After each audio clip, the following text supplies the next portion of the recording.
Zoom out for a continental picture now. African countries need to create 15 million jobs a year by 2030 if they are to fully absorb the millions of young Africans coming into the job market every year. A study by the World Data Lab in collaboration with the University of Cape Town and the Mastercard Foundation, which is due to be launched in the next 9 hours, is pointing out a curious paradox. On one hand, young Africans start working way too early, but the vast majority of them are trapped in low-paid, insecure work in the informal sector. 1 in 3, in fact, still live pretty much in extreme poverty. Now, Dr. Wolfgang Fengler is the founder and the CEO of World Data Lab. When we spoke earlier today, we explored why decades of growth rates of around 5% have still not translated into quality jobs that millions of Africa's young require. The key message is that actually many young Africans work. They have no choice.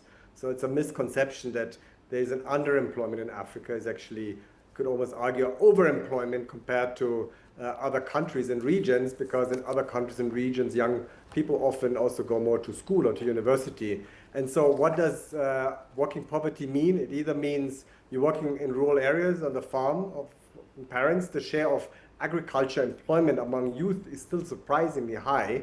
So many don't have the kind of job that you or I have in offices and in the modern economy.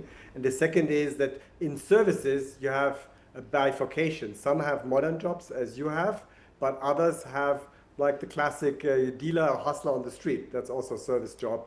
And that's still the reality for most Africans.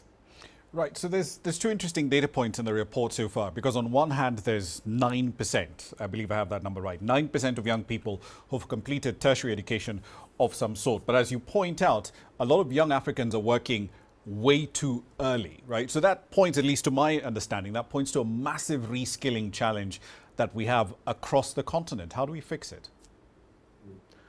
Well, first of all, these are long-term shifts, and believe it or not, the situation is better than it used to be when I lived in Kenya and we met the first time, and when I first traveled to Kenya in the 90s. So things have been improving in education, and now there's at least 9% tertiary graduates, and there is a substantial chunk of secondary graduates, and they are more competitive in the labor force than they used to be.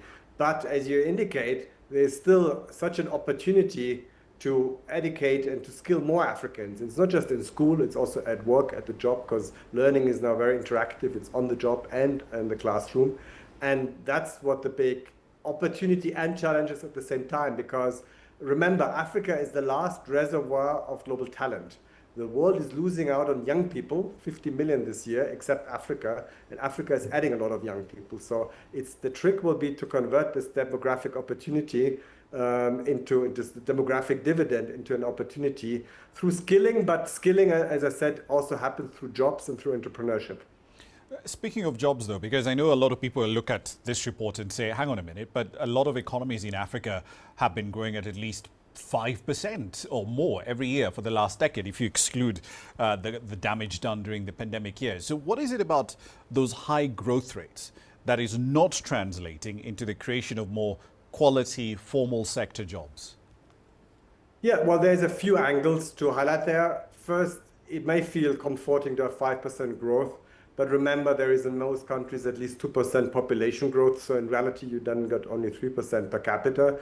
And then compared to Asia, it's still low. India is growing at 77% with 1% population growth. So that's then when you get actually the real extra momentum. And what Africa has been weak, and we even talked about it when I was in Kenya, was the manufacturing. And it's not catching up on manufacturing, on these opportunities that you would have in low, medium skilled manufacturing in the factories of today and tomorrow, where you could not just be the workbench for the world, but also the workbench for Africa. Ethiopia has made some gains. Kenya has made a few gains, but otherwise it's not a dynamic picture. The opportunity for Africa is in services, it's in software, it's in the field we cover, data science. And if you have those skills, they have the advantage that they are tradable and that you can sell to the world as you sell your show to the world. And that's where I think there's the biggest opportunity. What is it about manufacturing, though, that hasn't really scaled up, to take up that enormous amount of young people coming into the job market on an annual basis? Because for a very long time, for the last decades, 2 decades, the conversation was always going to be, well, you're going to have this massive labor moving out of agriculture, rotating into manufacturing, and then eventually services. But manufacturing really hasn't taken up that absorption role in African economies. No, it hasn't, and there's a few reasons for them. One is local and the other is global.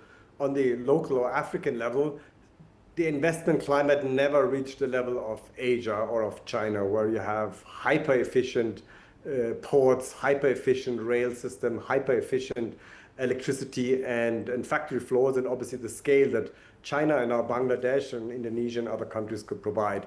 And so Africa was always lagging in terms of this, what you call mega infrastructure efficiency. It's been some progress, electricity in Kenya is more reliable than it used to be, in South Africa as well. But Africa, again, is competing on the global scale against these powerhouses.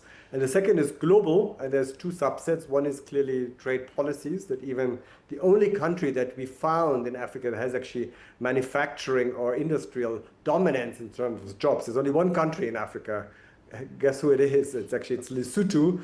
But there even is now constraints with the new trade policies that countries are exposed to, from the US especially.